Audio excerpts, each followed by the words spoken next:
Olá, concurseiros! Vamos para mais uma videoaula aqui do Em Frente com atualizações da saúde na Constituição Federal de 1988. Uma aula rica em conteúdo e com dicas cruciais para sua aprovação. Eu sou a professora Juliana Mello e vamos em frente!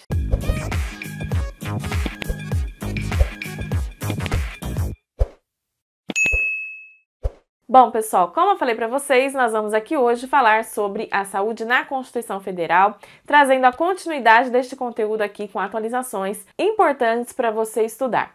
Mas antes disso, eu quero te adiantar que já está disponível para você no nosso site o nosso e-book com o estudo completíssimo de todo o arcabouço legal do Sistema Único de Saúde. Se você precisa gabaritar legislação do SUS, este é o material perfeito para você. O nosso e-book aborda todas as leis, portarias e resoluções que estão relacionadas à legislação do Sistema Único de Saúde, inclusive a Constituição Federal de 1988. Um material com 205 páginas de muito conteúdo, com a teoria completa e atualizada, além de mais de 190 questões para você treinar sobre este tema. É o material mais completo que você vai encontrar, sem dúvidas, sobre legislação do SUS. Então, já garanto o seu e-book para você, inclusive, assistir as nossas videoaulas aqui com o material aí em mãos. Para você conferir os nossos materiais, é só você acessar o nosso site, enfrenteenfermagem.com.br. O link do site está aqui na descrição deste vídeo. Lá no nosso site você também vai encontrar materiais de políticas de saúde, epidemiologia e conhecimentos específicos de enfermagem. Então, não deixe de acessar o nosso site, enfrenteenfermagem.com.br. Este é o site da sua aprovação. Nesta aula, nós vamos estudar aqui o artigo 198 da Constituição Federal de 1988. Nós estamos aqui dando continuidade, ao estudo desse tema, lembrando que nós já temos outras aulas com outros artigos da Constituição aqui no canal. Para você localizar, é só você procurar aí a playlist, tá? Sobre legislação do SUS, que você vai encontrar este tema, ok? Bom, pessoal, este artigo aqui é simplesmente o artigo mais cobrado aí da Constituição Federal, porque ele traz uma série de atualizações, inclusive recentes, que nós tivemos aí dentro da Constituição no que diz respeito à saúde, tá? Então, este é um artigo muito importante e você vai entender o porquê ao longo dessa videoaula. Então, pessoal, o que nós temos aqui no artigo 198? Nós temos que as ações e serviços públicos de saúde integram uma rede que é regionalizada e hierarquizada e constitui um sistema único, organizado de acordo com as seguintes diretrizes. Primeiro, que eu quero te pontuar que nós temos aqui dentro desse artigo as diretrizes do Sistema Único de Saúde, que direcionam ali a organização do Sistema Único de Saúde de forma regionalizada e hierarquizada.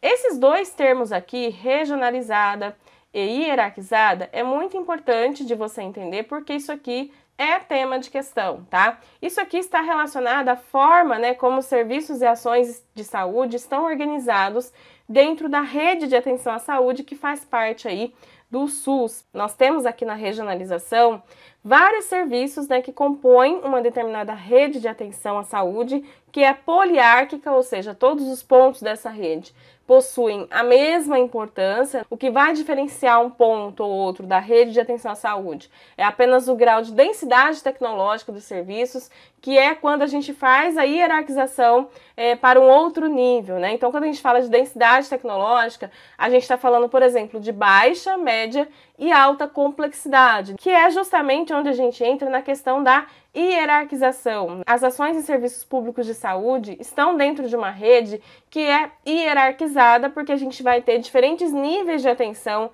dentro dessa rede. A gente vai ter a atenção primária, onde estão as unidades básicas de saúde, a unidade de saúde da família, que vai fazer ali o encaminhamento, referenciamento dos usuários para os outros níveis de atenção. A gente vai ter a atenção secundária, onde a gente vai ter ali, por exemplo, as especialidades médicas. Temos também, então, a atenção terciária, onde a gente vai ter a área hospitalar, de urgência e emergências, clínicas médicas cirúrgicas, os hospitais universitários. Então, hierarquização remete aqui aos níveis de atenção à saúde que nós temos, tá? Atenção primária, secundária, terciária. Por isso existe uma hierarquização, né, para níveis de complexidade com maior densidade tecnológica, mas todos esses pontos de atenção possuem a mesma importância. Então é só para você entender esses dois termos aí que estão relacionados à organização das ações e serviços de saúde dentro da rede, mas lá no nosso e-book você tem dicas que vai te ajudar a entender melhor esses termos. E aí nós temos aqui falando, né, que essas ações e serviços públicos de saúde que integram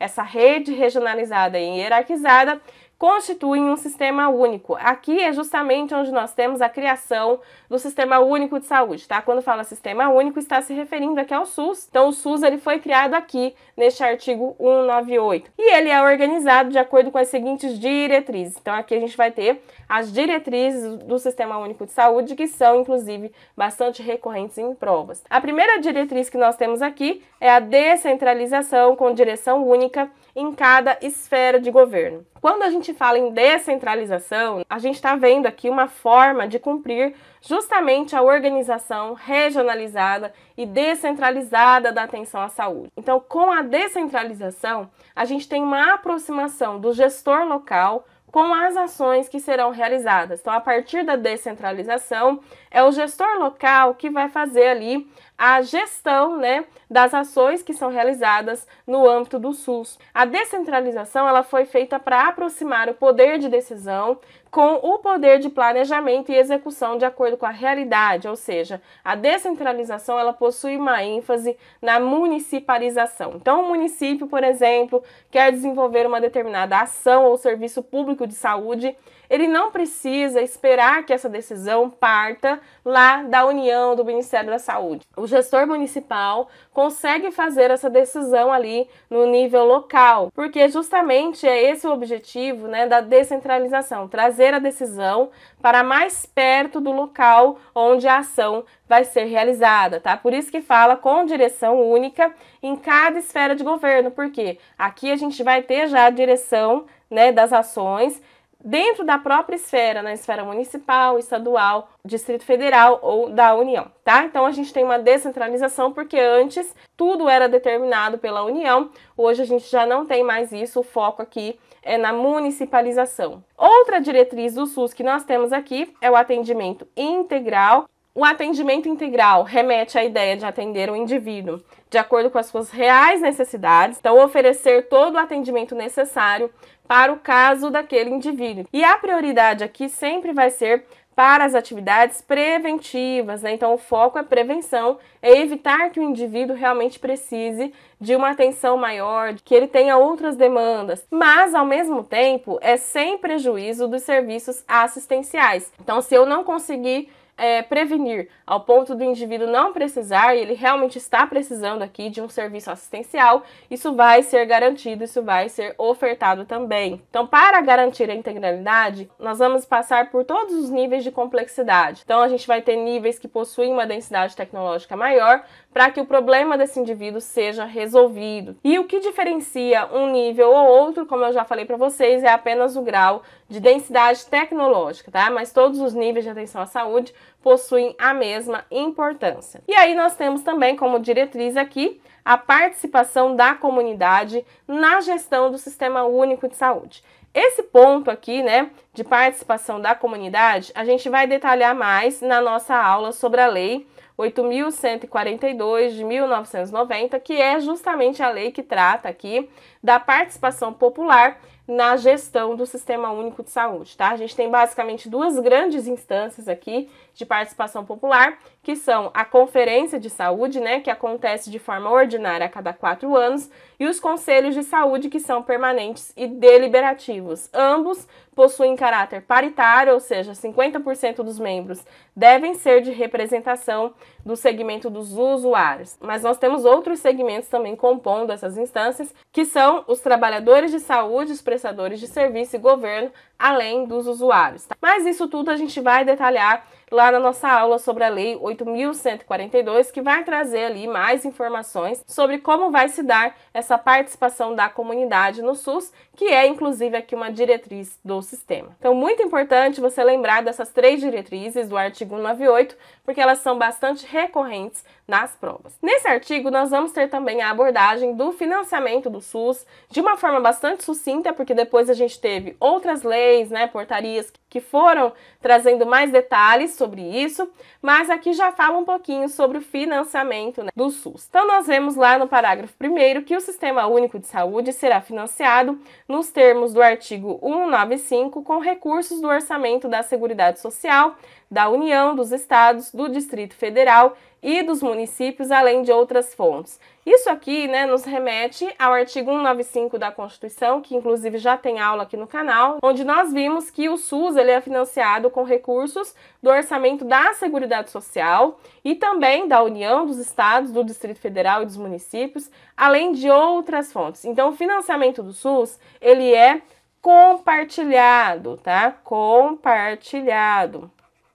Beleza? É importante você ter isso claro, né? A gente não tem uma única fonte de financiamento do SUS. O financiamento do SUS, por exemplo, não vem só de recursos aqui da União, tá? Nós vamos ter recursos dos estados, do Distrito Federal, dos municípios, de outras fontes que podem ser estipuladas aqui em lei, né? E recursos do orçamento da Seguridade Social. Então, a gente tem uma diversidade aqui dessa base de financiamento. O recurso da Seguridade Social aqui, ele contempla inclusive o Fundo Nacional de Saúde, que distribuirá para os estados, Distrito Federal e municípios. E é importante você lembrar também que os estados, o Distrito Federal e os municípios têm a responsabilidade da contrapartida de recursos. Então, eles não vão só receber recursos lá do Fundo Nacional de Saúde, que são os recursos que vêm aqui da União, né? Mas também darão a sua contrapartida, ou seja, darão investimentos também na saúde com seus próprios recursos e arrecadações. A gente tem, inclusive, o percentual mínimo, que é justamente o que a gente vai ver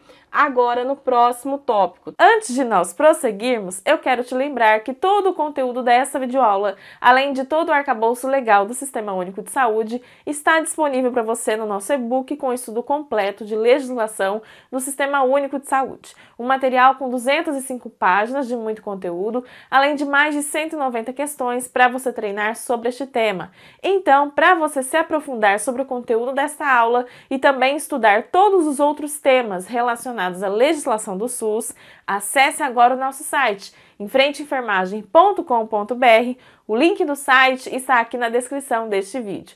Vamos dar continuidade, então, à nossa aula de hoje. Então, nós temos lá no parágrafo 2º que a União, os estados, o Distrito Federal e os municípios aplicarão anualmente em ações e serviços públicos de saúde recursos mínimos derivados da aplicação de percentuais calculados sobre. Aqui nós vamos ver quantos % daquilo que, por exemplo, um município arrecada, ele deve aplicar na saúde. Quantos % os estados deve aplicar na saúde de tudo aquilo que foi arrecadado de impostos, né, durante o ano. Quando a gente fala recursos mínimos, né, é importante você lembrar que essa palavrinha recursos, ela fala de dinheiro, tá? De dinheiro mesmo, verbal. Então, quais são os recursos mínimos que as esferas de gestão devem aplicar na saúde? Nós temos aqui, então, que no caso da União, que é representada aqui pelo Ministério da Saúde, nós vamos ter como recurso mínimo a receita corrente líquida do respectivo exercício financeiro, ou seja, daquele ano, né? Não podendo ser inferior a 15% de toda a arrecadação. Então, a União ela vai aplicar aqui nas ações e serviços de saúde, no mínimo 15% de toda a receita corrente líquida que foi arrecadada ali no respectivo exercício financeiro. No caso dos estados e do Distrito Federal, o produto da arrecadação dos impostos a que se refere o artigo 155 e dos recursos de que tratam os artigos 157 e 159 no inciso 1, a linha A e inciso 2, deduzidas as parcelas que foram transferidas aos respectivos municípios. Bom, vou traduzir para você aqui esse segundo artigo. No caso aqui dos estados e do Distrito Federal, a gente tem uma fixação desse percentual lá na Lei 141 de 2012, tá? Lei 141 de 2012. A gente vai trazer também aqui essa lei em aula para vocês, tá? Para vocês entenderem melhor. Mas basicamente foi fixado no mínimo 12%, tá? Então, os estados e Distrito Federal, eles devem aplicar aqui, de acordo com essa lei, no mínimo 12%, tá? Da sua arrecadação. E no caso dos municípios e do Distrito Federal, o produto da arrecadação dos impostos a que se refere o artigo 156 e dos recursos de que tratam os artigos 158 e 159, inciso 1, a linha B e parágrafo 3º. Também mais um caso que eu vou ter que traduzir para você, né? Em outras palavras, no caso dos municípios e Distrito Federal, os recursos mínimos aqui será de 15%, tá? 15%. Então, observe que o Distrito Federal, ele tem variações aqui, ó. Variações de 12% e de 15%. Por quê? Porque o Distrito Federal, ele depende da ação que vai executar. Se é uma ação que está sendo executada no nível municipal ou no nível estadual. Então, resumindo aqui, para facilitar a sua vida, a União deve aplicar no mínimo 15% da sua receita corrente líquida do respectivo exercício financeiro, não pode ser inferior a 15%, então 15% é o mínimo, beleza? Os estados contribuem aqui com 12% da receita no mínimo.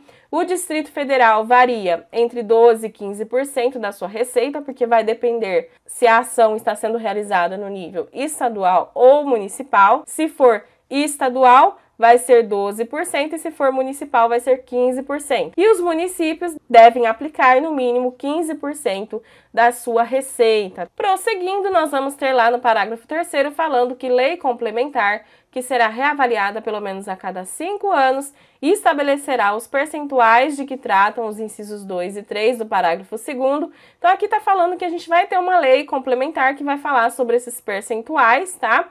Os critérios de rateio dos recursos da União vinculados à saúde, destinados aos estados, ao Distrito Federal e aos municípios, e dos estados destinados aos seus respectivos municípios, objetivando a progressiva redução das disparidades regionais, as normas de fiscalização, avaliação e controle das despesas com saúde nas esferas federal, estadual, distrital e municipal. Apenas falando que a gente vai ter uma lei que vai falar sobre isso, que basicamente o que a gente tem aqui é a Lei 141 de 2012. Aqui, esse item 4 foi revogado. Prosseguindo lá no parágrafo 4º, nós temos que os gestores locais do SUS poderão admitir agentes comunitários de saúde e agentes de combate às endemias por meio de processo seletivo público de acordo com a natureza e complexidade de suas atribuições e requisitos específicos para a sua atuação. Aqui a gente já entra numa parte muito importante, tá, desse artigo, que vai falar um pouquinho sobre a forma de contratação dos agentes comunitários de saúde. Nós, inclusive, tivemos atualização aqui nessa parte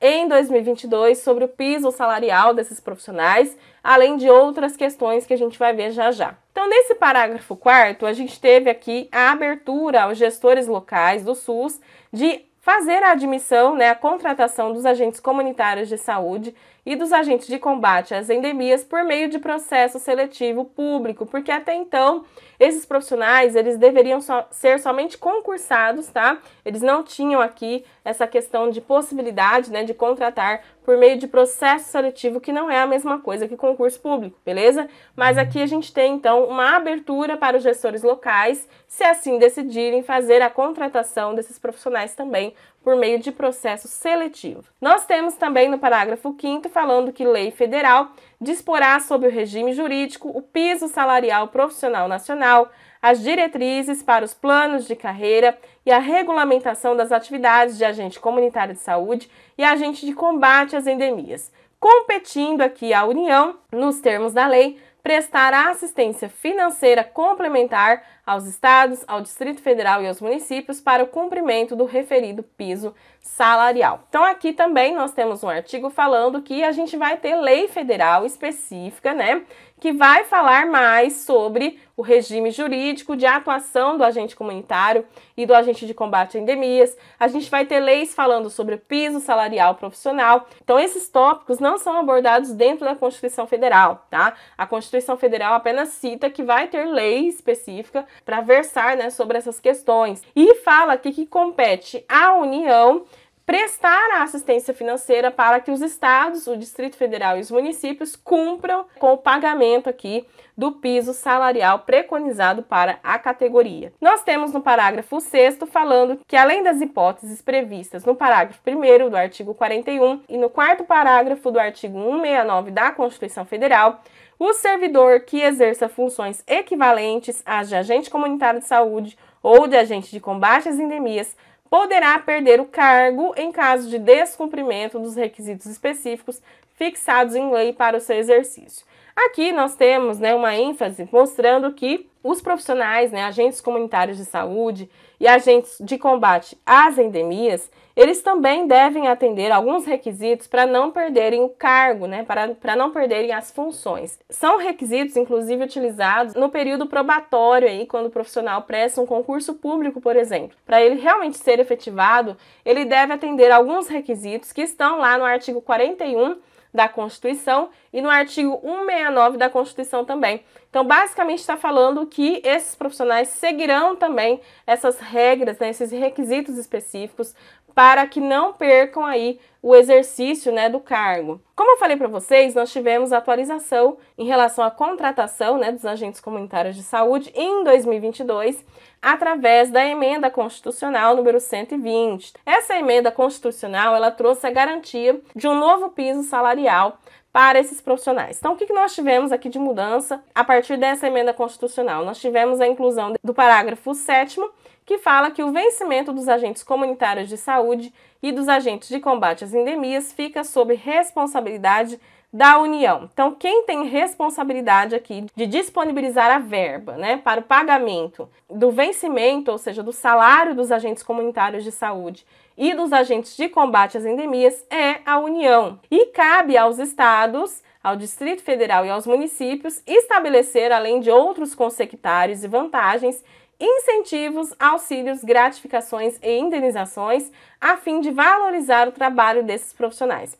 Então, quem vai arcar com a remuneração é a União. E quem vai ficar responsável por pagar auxílios, gratificações e indenizações são os estados, o Distrito Federal e os municípios. Hoje, essa responsabilidade ela é compartilhada entre os 3 entes federativos, Então, a União repassa a verba e os estados, o Distrito Federal e os municípios realizam o pagamento ali dos profissionais, do salário, com base nessas verbas. Tivemos também aqui a inclusão do parágrafo 8º, que fala que os recursos destinados ao pagamento do vencimento dos agentes comunitários de saúde e dos agentes de combate às endemias serão consignados no orçamento geral da União com dotação própria e exclusiva. Como eu falei para vocês, é a União que vai financiar aqui o pagamento do vencimento dos agentes comunitários e dos agentes de combate às endemias. Nós tivemos aqui também a inclusão do parágrafo 9º, que fala que o vencimento dos agentes comunitários de saúde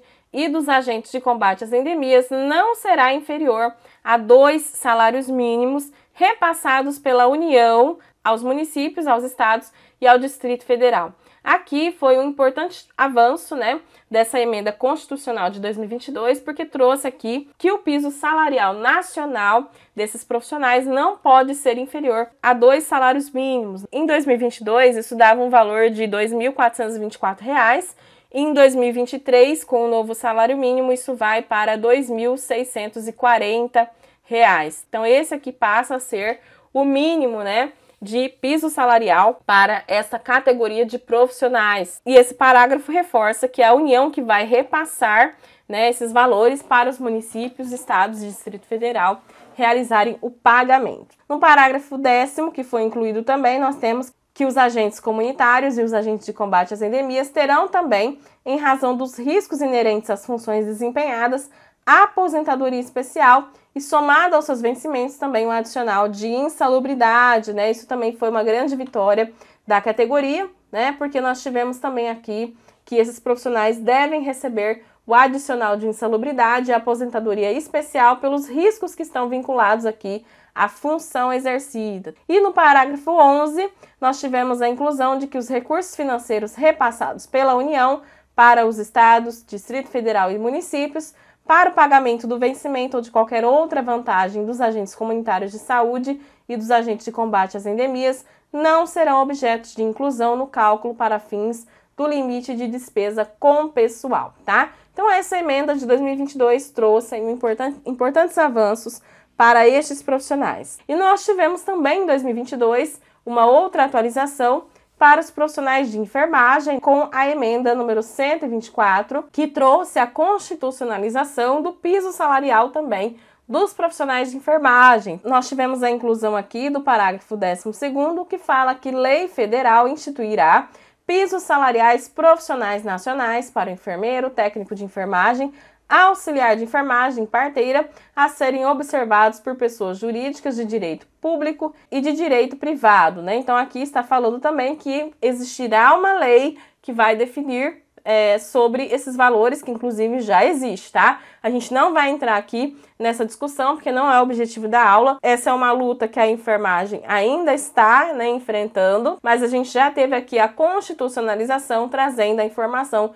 de que a gente tem lei específica para isso. Foi incluído aqui também, por essa emenda, o parágrafo 13º, que fala que a União, os estados, o Distrito Federal e os municípios, até o final do exercício financeiro em que for publicada a lei, né, que vai trazer esse novo piso, adequarão a remuneração dos cargos ou dos respectivos planos de carreiras, quando houver, de modo a atender aos pisos estabelecidos para cada categoria profissional, aqui falando apenas do prazo, né, para que as instituições se adequem ao pagamento da nova remuneração. Parágrafo 14º diz que compete à União, nos termos da lei, prestar assistência financeira complementar aos estados, ao Distrito Federal e aos municípios e às entidades filantrópicas, bem como aos prestadores de serviços contratualizados que atendam no mínimo 60% de seus pacientes pelo SUS, para o cumprimento dos pisos salariais de que trata o 12º parágrafo deste artigo, né? Então é competência da União aqui também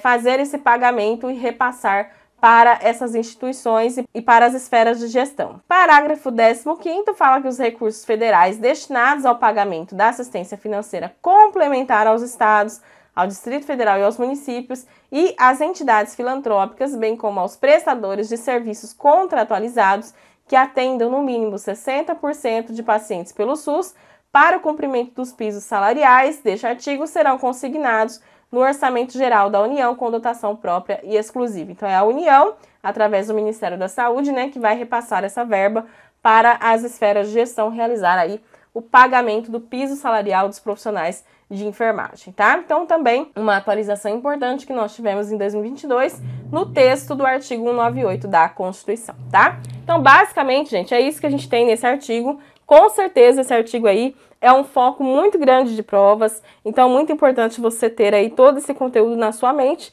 e para isso você pode se aprofundar com os nossos materiais. Este foi o conteúdo da nossa aula de hoje, mas se você quiser se aprofundar sobre este tema e gabaritar qualquer questão, basta você acessar o nosso site, garantir o seu e-book com o estudo completo da legislação do Sistema Único de Saúde. Acesse agora enfrenteenfermagem.com.br, o link do site está aqui na descrição deste vídeo.